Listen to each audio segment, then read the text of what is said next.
the beautiful Blargian homeworld of Orxon, overlooking a massive raritanium mining facility. Each week, challengers navigate their way through the facility with one goal in mind: destroy it! Dreadzone would like to thank the generous people of planet Orxon for, donating a new mining facility every week. Greetings, I'm Solidus-Skully, and welcome back to Ratchet Deadlocked, now back in familiar territory. Yes indeed, Orxon, the planet from Ratchet & Clank 1, which was, I guess, well, it's kind of a weird implication really, because I thought Chairman Drek was the one responsible for doing all the pollution damage that we saw in the first game, but no, I guess the blog all around are just bastards as a species.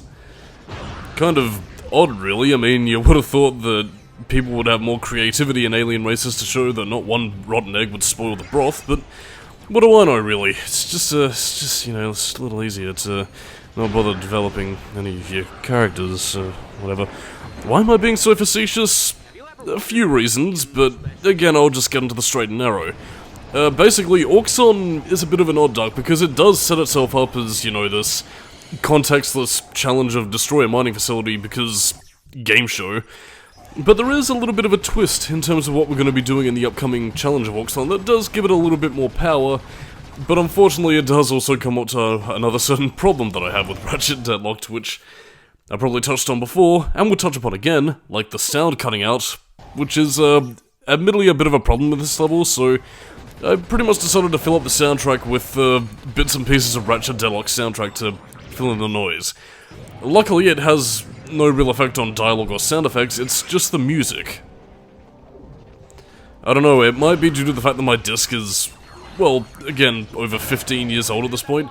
Is Deadlocked over 15 years old? Yeah, it would be.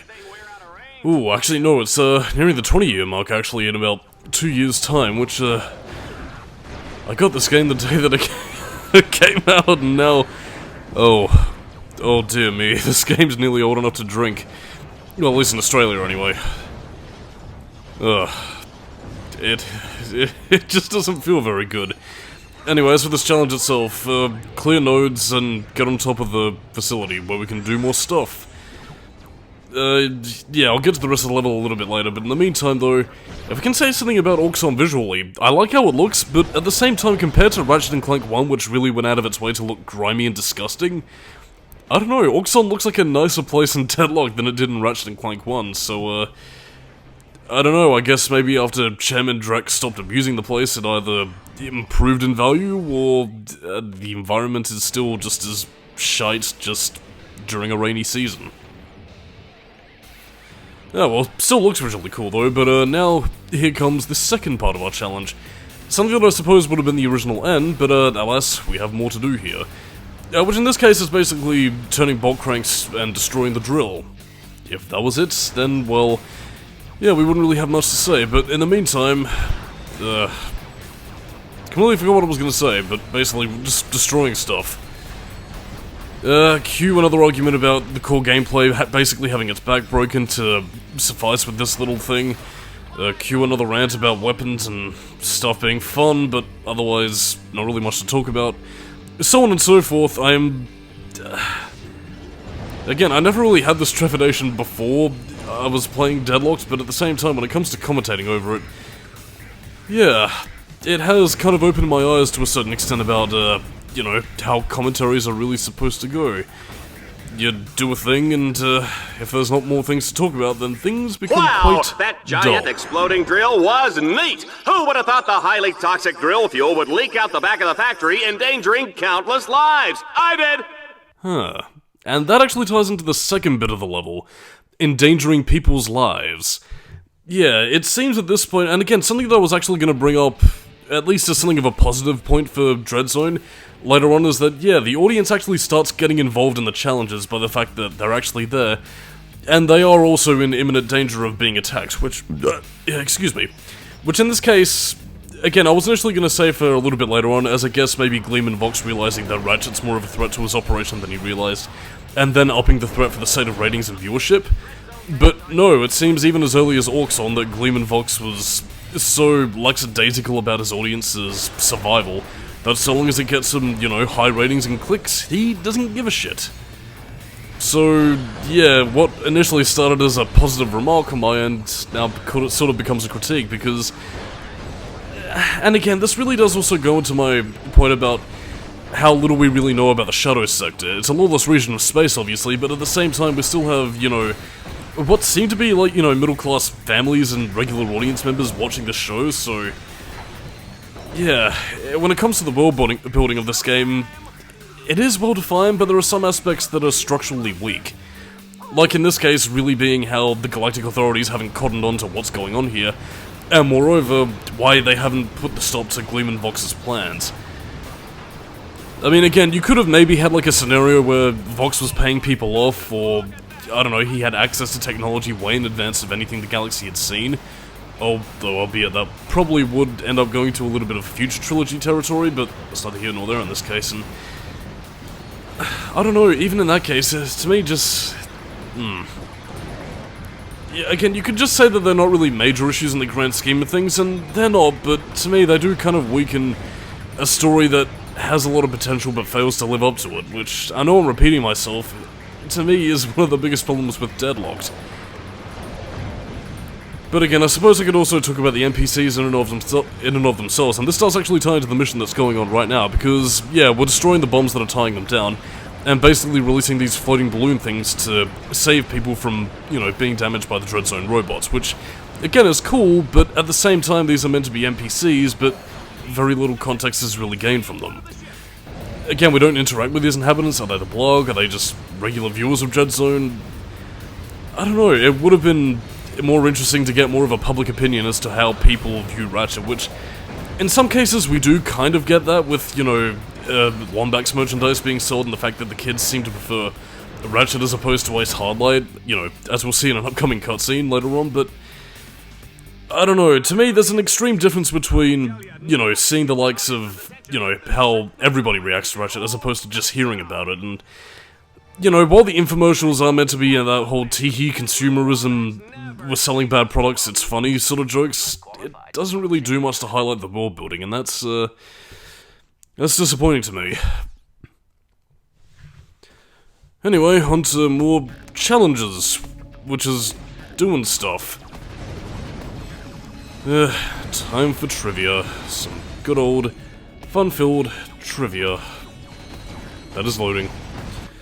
Well, I suppose I might as well talk about NPCs since I was already on the topic for a while, but yeah, the hub area of the game, which I guess is the Dreadzone station where Ratchet sort of bops about getting upgrades or whatever, yeah, apparently that was going to have NPCs you could talk to, which I'm guessing was probably going to be other heroes you could interact with, which, yeah, sadly was cut for time, and it's a bit of a shame that was, really, because I feel like it really would have fleshed out, and again, as I've been saying, would have paid dividends to, you know, meeting other heroes and seeing them interact with you throughout not only the Dreadzone challenges, but also as you continue to evolve and gain skill. Like, I don't know, maybe they would have thought that Ratchet just wasn't worth shit, but then as he gets further on in the ranks, they gain a sort of mutual respect, or like a rivalry. Yeah, you kinda suck, but I'm your kinda asshole. You ain't my buddy, guy, you know, that sort of thing. Again, I understand why this probably wasn't a thing, time restraints and having to get the game finished as well as possibly could, but again, I feel like the lack of NPCs, much more than up your arsenal, I think, is one of Deadlocked's damning flaws, because, again, you wouldn't have to... I mean, even if it was like the sort of Tools of Destruction style, you know, you go into a menu, select a few options, and get optional flavor text, that would have been enough for me, but, again, sadly, it just doesn't really do much, and I suppose part of the reason why it bothers me a little bit more is primarily because, well, Dreadzone needs all the fleshing out it can really get, since it is the main setting that we're, you know, exploring, as opposed to previous games where you explored world to world, and didn't really get a lot of... Well, you only really had one brief little bit of context, that was about it, and fair enough, but... I don't know. If there's anything you can take away from my rambling spiel, it's that Dreadzone needs a lot of fleshing out and world building, but it didn't quite get that. But we are getting some now. In a world where dreams come bigger than life, and passions run wild in the streets. Baby, I'm not your baby. One psychotic killing machine dared to reach for the stars. This holiday season, Vox Entertainment brings you the heartwarming true story of one exterminator's rise to glory. From lowly beginnings as a high school math teacher. But baby, I'm giving these kids the gift of learning. You're pathetic. Get out of my sight. To spectacular success as a homicidal sports superstar. We're rich. I love you, Reactor. I was always there for you. Share the dream. Live the legend of Reactor. I will admit, that is actually one of my favorite cutscenes in the game, and I don't know, it's just an example of the humor actually working, because, I don't know, there's just a funny juxtaposition about, you know, this killer death robot that wants to teach kids the gift of learning, except instead he's, well, you know, a giant killer death robot, and as we learn with Courtney Gears, these hoes ain't loyal. I don't know, it was a fun cutscene, and sadly they don't get as much mileage out of Reactor as I think they should have. I don't know, I guess part of it was for budget, I guess another part of it was secondary joke boss while we big up Ace Highlight, even though we don't, and even in that case, Eviscerator doesn't really get anything for himself, so really, what the fuck? But I will say though, this is the Crusader tournament, included in this video because, fuck it, why not? And but I mean, if I can say anything about the Crusader tournament, I do quite like it. It does get you to do a few more dynamic things. Gets a bit of rail grinding action, although it is kicked off with what is admittedly a weapon that I don't really like very much, and the Hunter Mine Launcher, which is similar to the Mine Glove from Ratchet & Clank 1. I don't know, I don't find it to be as useful as a lot of other weapons. I mean, it does actually have a pretty cool perk where you can run into enemies and the bomb on your little gravity reticle will explode.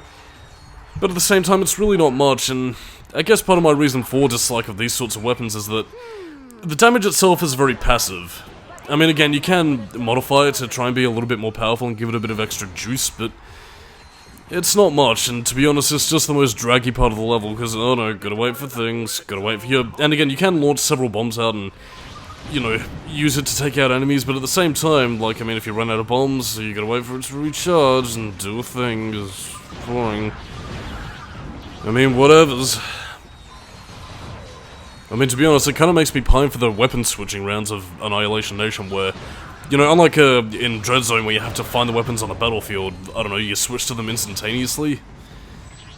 I don't know, like, I feel like a few of those modes would have allowed you to evenly spread your upgrading weapon motifs rather than just sort of fucking about.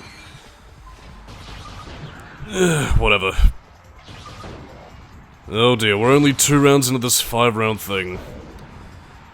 I'd be remiss to skip it, but it's just taking forever, and I don't feel like it. And as you can probably no doubt tell, I'm also having a struggle to find things to talk about, because again, while the action is good, it's the same shit you've done before. And while the repetition isn't really a bad thing while you're playing the game, it is largely uninteresting. Whoopee. I mean, again, I'm trying to best space out my trivia as much as I can, but I'm quickly running out of things to say, and I don't want it to sort of revert to a sort of thing akin to the Tails run of Sonic 3, where I'm basically just talking about what games I've been playing recently, so yeah, there's that. Although, you know what, for this round only, I'm gonna make an exception, because as of recently I've been playing Insomniac's PS4 Spider-Man game for the very first time. Which, I mean, again, I've been putting off for years, since, I don't know, money, and I had other things to worry about at the time, but yeah, I'm actually really enjoying Insomniac's PS4 Spider-Man adventure. It's, fun. I'm only about halfway through the game at this point, but it's been a rather enjoyable experience, and, I think in terms of handling open-world games, I think Insomniac have done quite well, so... And I believe also Ratchet & Clank Rift Apart also does a bit of an open-world thing with several different biomes, so... Again, I mean, if the PS4 Spider-Man is any indication, then maybe that game might just be a bit solid. You never know. Good, we're at the final round, although I can see my editor's timeline. We've still got a bit to go. Which probably wouldn't be anywhere near so bad if it wasn't for the fact that we just had swarmers bopping about. Well, then again, I'm also working without a net here. And I suppose I might as well talk about the difficulty modes in and of itself. Not much really changes in terms of enemy dynamics. Like, again, a lot of the enemies will still have the same sort of attack patterns. The only thing that changes is damage output and, well, I don't think the effectiveness of your weapons is affected, so I think it's just how much health you lose. And, you know what, that's fine. I have no real problem with this, although, when you're playing on Exterminator difficulty, oh boy, prepare to get your ass thoroughly whipped and your balls, licked. Because, oh boy, that's, very dangerous. But, yeah, not really too much more to say. Difficulty mode is hard. Who would have guessed? Come on. Dun-dun-dun. Come over here. Your doom is sealed at long fucking last. It's over. And now we can get to the more interesting part 2 of this thing. Yeah, this one actually involves manipulating grind rails and, you know, traveling around the arena, which is slightly more interesting. And again, while they don't really do as much with the grind rail mechanics as I would have liked, it's, you know, still a fun stage. And I suppose on the topic of Ratchet and Clank and rail grinding, well, I mean, I did sort of lampshade this when, you know, we were doing Kronos in the grind rail segment there, but I don't know, like, I mean, while Ratchet and Clank has a very, you know, decent rail grinding system, at the same time, I also feel like they don't really tend to innovate much on what they really have, which, again, I mean, if you wanted to incorporate more platforming into Ratchet and Clank, I feel like rail grinding, I don't know, maybe having a sort of momentum system or utilizing, you know, different sorts of gadgets into it would be fine, because, I mean, the most you usually get with rail grinding here is that you'll have the occasional swing shot target here or there, but I don't know, I kind of get the impression that, you know, with the inclusion of hover boots in the Crack in Time, and I think they're also in Rift Apart again as well, I don't know, you could maybe create some, like, unique momentum systems, or, you know, pull some tricks or whatever. I don't know. I think it'll be a fun thing to do, and at least, you know, if you were to have, you know, a more open world sort of game, I don't know, would it be worth pulling off? But no dice, really. I mean, then again, I guess they kind of work under the mindset of if it's not broken, don't fix it or whatever, so hey, hey, ho, ho, here I am. Ratchet Man, this'll be a treat. Ratchet Deadlocked, while you eat. Oh yeah, by the way, this is also slightly dangerous, because again, if you don't finish this challenge in time, Ratchet blows up. Not that I think you see it happen, although then again, I've never failed this challenge, so I really don't know if it happens or not. I don't know, it would be cool to see like an alternate death screen, because I mean, to once again return the tangent to the PS4 Insomniac Spider-Man game, I mean, you do at least get slight, alternate game over screens before it fails to the mission failed screen. Ladies and gentlemen, here's Reactor! Ratchet, you look like a squirrel wrapped in tinfoil. I'm gonna take my time taking you apart. Gonna give my fans their money's worth. And try not to go crying or anything, alright? I want this to look good for the camera. Bring it. Oh dear, disgruntled Ratchet is angry. But yeah, we have Reactor, who, again, well again, I will say that he does have slightly more exciting attack patterns than, Shell Shock, but not by much. I mean, again, he's a lot more on the move than Shell Shock, I will say. His attacks aren't necessarily AoE based as much as they are just, you know, very quick and slick, which is kind of surprising given his size, but at the same time it does make it a more exciting boss fight to, you know, do battle against. So, yeah, pretty fun all around. I mean, again, his attack patterns are varied. I mean, again, they are primarily ranged, but wow, how can I really make these boss fights sound interesting without pointing out the fucking obvious? I guess the biggest thing I can say is that, again, it just gets you to test out your maneuverability, and, again, if you're not taking a more ranged approach, then again, you can go the more exciting route and use your Scorpion Flail. Although it doesn't really seem to be doing much damage at the moment, but hey, what's life without excitement and an extended arena? Well, I don't know, it's just living. And then it has those little fire trails. So, that's really about it for Reactor. He can eat metal! Roar! And that bugged my throat a little bit. So I suppose if I can have any passing remarks about Reactor, the man who is, the man who once was, I don't know, we don't really get much from him, which is a crying shame really, because I mean some of his bants are fun. Although, I don't know, I think it would have been funny if they kind of continued with the whole idea of him, like, wanting to be a legitimate maths teacher and, you know, give people a good education and actually contribute to society, but because of the fact that he's a giant warp bot of destruction, he has no choice but to sort of comply with Dreadzone, which, in and of itself, I think could have made for an interesting thing between Reactor and Gleam and Vox. Like, maybe have a situation where he wants to get out of the life, but because this is the only way he can genuinely find work, he's kind of stuck between a rock and a hard place, which, I don't know.